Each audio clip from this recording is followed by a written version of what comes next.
wondering how I got into this mix.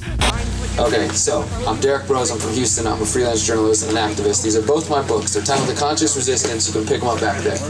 Now, what I write about and what I talk about, why I think what I say matters and is different than what you're going to hear from all the rest of these libertarian, anarchists, anarcho-capitalists, whatever, is that I talk about the intersection of spirituality, of the search for deeper meaning in life, and how that relates to the anarchist journey. That's what these books are about. That's what all of my work centers around. And me and my co-author John Vibes, we came up with the term, the idea of the conscious resistance, and what we mean by that is literally that intersection of the search for meaning, the search for freedom. When you recognize that the search for freedom doesn't just end in the physical realm. It's not just about understanding economics or understanding the way that the state works or understanding how government works. That it's a much deeper, more personal, individual journey. And I've recognized in the years that I've been doing these talks and going to events that not everyone is on that page. There are lots of atheists in the anarchist movement, the libertarian movement, and that's fine as well. But I also started to realize that there were other people like myself who had an interest in shamanism and psychedelics and spirituality and just searching for answers on a deeper level. And that is what really created the conscious resistance and that intersection. There's a phrase that we have in the first book, which is something along the lines of shamanism is anarchy. Shamanism is to anarchy as statism is to, I can't remember it, to religion, yeah. Basically showing that before the state existed, the religious institutions were the ones that were attempting to control people. They were attempting to try to control what God meant, how to connect to the universe. Before that, though, you had shamans, you had all sorts of free thinking individuals coming up with their own interpretations of how to interpret God, how to interpret nature, how to interpret the universe. And it was only once the state institution, the priestly class came along and basically said, only through our books, only through our churches, through our institutions, and our dogmas can you attain enlightenment. And then the same hand we have the state doing the same thing. So the state is control in the physical realm, while religious institutions have tried to centralize power of the spiritual, more personal realm.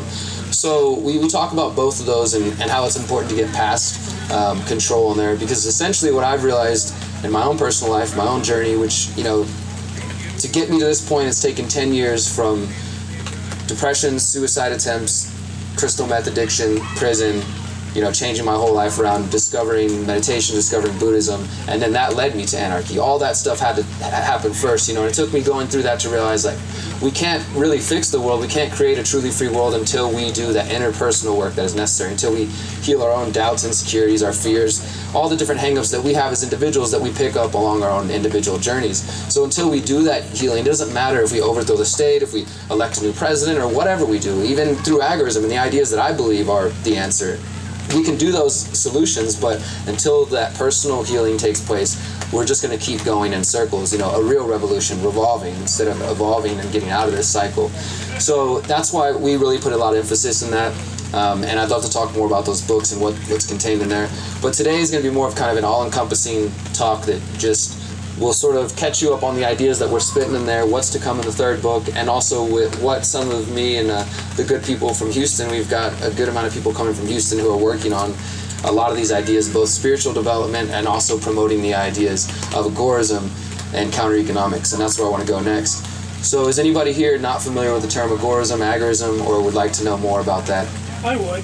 Okay, cool. So the term comes from Samuel E. Konkin III. He was a libertarian activist from Wisconsin. He was involved in a lot of the movement in the 60s with Rothbard and some of these bigger names that a lot of people know. He wrote a book called The New Libertarian Manifesto, and it came out in 1979, and he was developing it all through the 70s. He worked a lot with Rothbard and another activist, Karl Hess, in the 60s when they were in this period where the left and the right were actually, student groups were actually aligning together. You had Students for a Democratic Society, and you had kind of like the anarcho-capitalist libertarian movement. And for a brief period of years, they were working together, and there was really some potential there. And out of that was born Samuel Konkin's ideas of agorism, and he brings that out of the Greek word agora, which is the word for marketplace. And what he essentially believed was, in order to create a truly free society, a truly libertarian society, you had to be consistent with your principles. So if you believe that the government is immoral or that the state is wrong, then the idea is not to use them, is to work outside of those realms as much as possible. And then he also had a specific strategy which came to be known as counter-economics, which is essentially what he called counter-economics is the counter economy, outside of the statist mainstream economy, all business that the state would either consider to be illegal or untaxable or done without a license. So this is what the black and gray markets. So the black markets being people here selling mushrooms or legal prostitution, consensual prostitution, or gun smuggling, or selling guns, and then the gray market is like. So it's an honest free trade then. Yeah, absolutely. Because this is another distinction that agorism makes, is that Konkin talked about the black market and the gray market. The black market being stuff that is technically illegal, but is consensual. The gray market being like when you get your neighbor to mow your lawn and you do it without a license. You get a haircut without a license. Or everybody out here is a practicing agorist whether they realize it or not, because I don't think anybody went and got a permit to table and sell their goods, or to make food and sell it to each other. So that's gray market activity. Konkin also did distinguish between what he called the red market, because obviously most of us here would agree with the non-aggression principle, the non-aggression axiom, generally saying, you're free to do what you please as long as you're not harming anyone else. So he took that into consideration and said, okay, activities, because when people hear black market, they tend to think like mobsters and like criminal activity. So anything involving theft or murder or anything like that, he termed that the red market. So that would not apply to this strategy. But essentially what he was trying to say is that by using the philosophy of agorism and the practice of counter-economics, we could subvert power and suck power away from the state by creating counter institutions, not only in the economic sense where, if you don't support the Federal Reserve, well, rather than lobbying Congress and expecting them to audit or end the Fed, stop using the Federal Reserve now, invest into Bitcoin or Dash or, barter networks or silver or gold or whatever you have, something that is going to take that economic power away from the state. And I tend to think that agorism, as we expand upon what he wrote, that what I've been calling vertical and horizontal agorism, that it applies more than to just economics, that it's about creating counter institutions in all these different areas. So a lot of people here are into unschooling, peaceful parenting. We recognize that the state does not provide education in the way that people would like it to, or it's not an unbiased education. People also have problems with the food production systems, whether that's mass factory farming or genetically modified food, whatever it is. You start to recognize all these various institutions that are also interlocking with the state and that you don't support them. So rather than bitching and complaining about them, but at the same time going to the store and using their products or going to these education systems, the idea then is for those of us who have the ability and are forward thinking enough to start creating the next stage, so exiting, opting out of the state, creating a counter economy like this, creating networks of what Konkin talked about, a growing network of agoras. So statism we know is unsustainable, and as that declines, agorist pockets, free people, free communities start to build and create, and we create this second network of what could be a new state, but just a new way to live that is moral, that is principled, and that is free and allows people to interact and do exchange. So that's roughly, the Libertarian Manifesto. I definitely recommend, if you haven't read that, to read that, and the second book, The Agorist Primer. But on to vertical horizontal, which is sort of, I first heard the phrase from this guy. His name is Per Bylund. He's a Swedish, Austrian economist. He's a very smart guy. And he wrote a speech called A Strategy for Pushing Back Against the State. And he first kind of outlined this idea, and I've been really trying to expand upon it. But what he described was vertical and horizontal agorism. So in this corner, I like to imagine like in this corner down here you have statism, and up here, top right, you have freedom, agorism, right? And a vertical strategy, which he also called the extrovert strategy, is more the straightforward agorism, black and gray market activity. So every time we started a business, a gardening business in Houston. We didn't do it with a license. We just started a website and said, hey, we're a gardening business. We'll build gardens for you. We'll take Bitcoin. We'll take silver. So that's total agorist activity, but it's still in that gray market, right? It's not technically illegal. So you could say that's one gray market action right there. That's a vertical movement towards agorism, right? And then the horizontal strategy is what Per Bylund called the introvert strategy. This, I think, is for people who either, maybe you're in a position where you have children, you can't risk doing black market things, right? You can't just become a weed dealer on your block, right? But you support people who are doing free activity like that. So you can do certain things that are technically illegal, but they're still taking power away from the state and the institutions that are working against freedom. So that could be simple things like going to a farmer's market, supporting a local grower of food, because even if you are still using the Federal Reserve note in that transaction, it's probably untaxed at like local markets, or usually there's no taxes involved. It's going straight to that individual, and you're supporting a local producer. So, we have two different methods. The vertical, the extrovert, is more straightforward agorist activity, and I'm working on a visual representation of this to kind of show just ideas for how people could move up and over from statism towards a more free place. So in that strategy, within vertical and horizontal agorism, we're developing this concept that is called freedom cells that we've really been pushing, and some of you guys may have heard. I first picked up the term from activists from Austin, John Bush, who should be here sometime soon, and he developed the idea, the concept from Bob Podolsky, who also should be here soon. He called it octalogs, but freedom cells I think is a more specific concept to what we're trying to build, which is based on the ideas of agorism, and also some of us with the idea of building intentional communities. So a freedom cell is essentially a group of 8 people, ideally, but 7 to 9, 10 or so people. These are your closest friends, your closest allies that you think you can count on. So together you get together and you use this 8-person structure, which allows knowledge and power to be diffused individually, because everybody is a sort of a leader in this structure. And what we've been doing in Houston is we have our group of 8 to 10 people. We're getting 3 months worth of backup supply of food among these people. We're getting an encrypted form of communication. We are getting a bug out emergency bag, and we're also teaching each other skills like permaculture. So you can use this structure like you meet every couple weeks. Maybe we met a couple weeks ago, for example, and we all agreed that when we meet again this coming Tuesday after Jackalope, we're going to come back and teach each other about different aspects of permaculture. So that's just one example how to use that structure, but also in the preparedness, like the skill sets, we're going to teach ourselves skill shares as far as canning food, just different types of necessary skills, getting versatile and useful with firearms, all these different ways to become more prepared, but not necessarily even in the sense of like end of the world apocalyptic scenarios. You don't have to think about it that way. You could take your freedom cell and go into your community and build a community garden and start using this structure in that positive way and show people, look, this is our little cell, our freedom cell. We're building these things, we're doing positive things. And then the idea from there is that as you have your first cell, you've also got each individual turning around and creating another cell within their more direct community. So then you have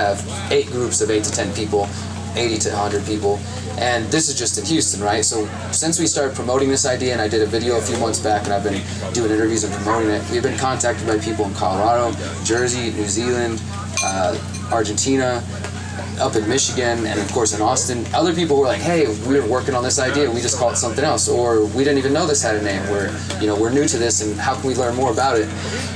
And I think that is a really positive idea that has just unlimited potential. I mean, it sounds so simple, just getting together with close people like that you know that you can count on. Some of the benefits of this are that if the shit hits the fan, economic collapse, hurricane, like weather, whatever it may be, you know you've got 7 other people that are on equal playing ground, right? So they all know CPR, they all know how to build a fire, and like I said, it keeps the knowledge diffused. So if one person leaves the group, that one person isn't the only person that knows how to do CPR. That one person isn't the only one that knows, the knowledge. It's not everybody else isn't helpless. Or if there's an emergency, everybody's got equal amount of backup food, so you're not having to lean too hard on one person or in one area. But if people are low on supplies, you can help each other out. So there's a lot of benefits to that. I believe that tool is going to be a way that agorism and counter-economics will grow. We also recently just launched a website for that, which was built for us by some friends from the UK who just reached out and said, we want to help you put this idea into fruition. The website is freedomcells.coeo.cc, and I'll tell you guys later if you want to check it out. It's really beautiful. It explains this concept. It has like the videos we put together, and they built a platform that allows you to, essentially it's a social network, but we want it to be a social network designed to get people offline, because what you can do is you can go in there and create Freedom Cell Arizona, or wherever you live, right, whatever you want to call it, and you get to put the different interests that your group has, maybe environmental, whatever, and there's like a little sliding scale, and then it immediately tells you how many people are in a certain radius to you, so you can connect to them and build the groups, and it's connected to a larger network that they call a community connector, so it's actually 3 different websites connected together, and ours is more geared towards the Freedom Cell idea, but we're hoping to kind of bridge these different communities, and we just launched that a couple of weeks ago. We're really promoting that. I think that's going to be key, and that's really one of the things that we're focusing on in Houston towards the long-term goal of actually getting land in 2017 to start an intentional community based on these principles, based on building more conscious agoras, on the ideas within the conscious resistance and within the general idea that there is a conscious evolution, that mankind is moving from a worship of authority and of statism towards a more free state of mind, towards liberty, towards anarchism, towards freedom in general. And we have within that freedom cell, this is one thing. Like, I'm up here speaking to you as an individual about my ideas, but the freedom cell is also, I'm just one person within that idea, So ultimately, the ideas I'm about to share with you are my perception on how I think this community could turn out. But it'll ultimately depend on everybody who's there when we get this land and as that develops. And there are some really exciting developments happening with that as well. But what I believe, and what I'm working on for the third book, the final chapter, the final book of the Conscious Resistance trilogy, now that we've outlined all these ideas, what we believe the intersection of anarchism and spirituality, and in the second book looks at essays to try to uplift and empower people, looks at meditation and positive affirmations. The third book, the final piece of this, is how to take those ideas and then put them into action. So that is what the book is going to focus on, how to create conscious agoras, how to explain the freedom cell concept more. And in my mind, I've sort of seen it recently as a pyramid that could be used as a model to take us towards this more free place. And so in one corner of this pyramid, what I see is what many people know as the non-aggression principle. The anarchist Josiah Warren from 18th century America, he called it the sovereignty of the individual. But again, it's that basic principle that individuals are free to do as they please as long as they're harming no one else, And that has some really big implications when you start to look at our relationships and the way that we interact with each other. So that's one corner, non-aggression principle, sovereignty of the individual. Then I would also put in another corner, if we're taking non-aggression to its fullest extent, the ideas of permaculture and of sustainability. And permaculture, permanent agriculture, essentially just means, there's a number of principles along with it, but essentially it means rather than being invasive to the earth and to the land when you're growing food and when you're building your home and just interacting with the planet, you work with it. So it's, rather than being destructive and invasive, it's more about cohabiting with the planet rather than dominating nature. And to me, that is more in line with my principles of extending it from my relationships with other human beings, my relationship to the planet itself. And in that third corner, so we've got non-aggression principle, sovereignty of the individual, we've got permaculture, sustainability, and in this other corner, I would put mindfulness. And under that umbrella, we could put nonviolent communication. We could put maybe group meditation sessions. I mean, it's going to look different for each community, but generally, what you're doing is you're applying non-aggression towards your relationship, your communication, your relationship with other individuals, your relationship to the planet itself, and putting that as this pyramid that guides you towards building communities under that. And I think in the center there you have agorism and counter-economics as the strategy that helps move that forward. So that's kind of a visual aid I've been working on in my head. And like I said, there's been lots of progress. I don't really want to get too much details and speak ahead before things come to fruition, but just diving in head first, this is the time to do it. I feel like there's so much potential in the air. I know there's a lot of, what I've been seeing, I went to the RNC and just dealing with the political stuff as far as being a journalist, I see so much dissatisfaction, and that gives me hope as an anarchist, because people are totally dissatisfied with Donald Trump and with Hillary Clinton and with the political system in general. And to me, every time I see that, it's like this system degrades itself further, and that gives those of us an opportunity, those of us who are looking to the future and looking for solutions, an opportunity. Like, I see this as an epic opportunity. Bernie Sanders selling out to Hillary Clinton is an awesome opportunity to speak out to those people who are looking for something outside the system. And whatever way the election goes in November, there's going to be dissatisfaction, and I believe it's up to us to seize that moment and to show people, hey, there are other options, there are another way to pursue freedom and to pursue happiness that doesn't have to involve that system and that state. So there's a lot of positivity happening, and I'm really excited to be a part of that momentum. I do think that ultimately the good things happening do outweigh the bad. I mean, there's a lot of horrible, beautiful things happening in this world at all times, but I see so much potential with technological evolutions and just the mindset here. See, watching events like Jackalope grow, there's just so much to be excited for, and I hope you guys will stay apart for the ride and hopefully check out these books. One other thing that I wanted to just throw in here, this is just another thing that's been developing in my mind as an anarchist, and it's a conversation I think is important. I don't want to spend the whole talk on this, just want to throw this out there. But as I was saying, with applying non-aggression to your relationship with the planet and your communication with other individuals and our relationships with each other, I think it's also important for us to evaluate how the ideas of non-aggression apply to our relationship with animals and with other life and on this planet in general. And I am a vegan, but I'm not a militant vegan. I'm not here to condemn anybody. We talk about that a little bit in the book, and that's what we say, like, hey, we're not here to advocate any sort of animal supremacy, but I think that there are a lot of realizations that need to take place in our world, and as far as thinking about sustainable options, what's sustainable in this world, there are definitely some big realizations that need to take place as far as the unsustainability of a meat diet. And that's all I really want to say on that. I encourage people to look more into that. So there's some good documentaries out there that can help you question, whether or not Cowspiracy is definitely one of them. Whether or not whether or not there's ability for us to do this. Now, maybe we can come to a point in time in the future where humanity can safely raise livestock and do it in a sustainable way. But once you really look into the amount of water, the amount of land that it takes for like one cow, it's really insane. So all I'm saying is be open to reconsidering your diet and looking at your options, because what I try to do, by no means are any of us perfect, but it's about really just trying to be fully consistent with your principles, right? And I think if you take an honest look at your actions, and you can start to say, well, let me just give you a brief example. In Houston, there's a lot of people on the east side of town who hate the Pasadena area. That's where all the refineries are, where as soon as you drive by there, everybody calls it Stinkadena. It smells, there's pollution everywhere, and people complain about it. But I ask myself, how many people stop and take the time to figure out what's going on in those refineries?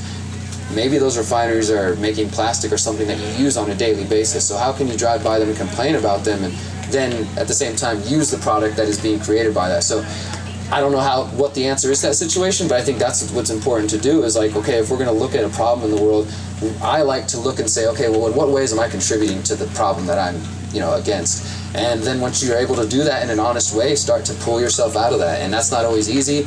It's different for everybody, but that's what I think is when we're really going to see change, when people are ready to actually take steps in their personal life, because it's too easy to be online and to promote things, or even just to write books or write essays and to not actually do things. And I want to move this movement past the stage of philosophical thinking and even these type of events, but to actually creation and the state of application of the philosophy. I think we're past that point now. This movement, at least in the modern sense, is 50, 60 years old. It's several hundred years old in America, and these ideas have been with humanity for a long time. So I think the biggest impediment to moving humanity forward is people being afraid to take action in their own lives. So I want to encourage each of you to take action in your own lives, and I just want to leave you with a positive affirmation. If you will, repeat after me if you feel like, saying, I am powerful, I am beautiful, I am free. I am powerful, I am beautiful, I am free. Thank you guys.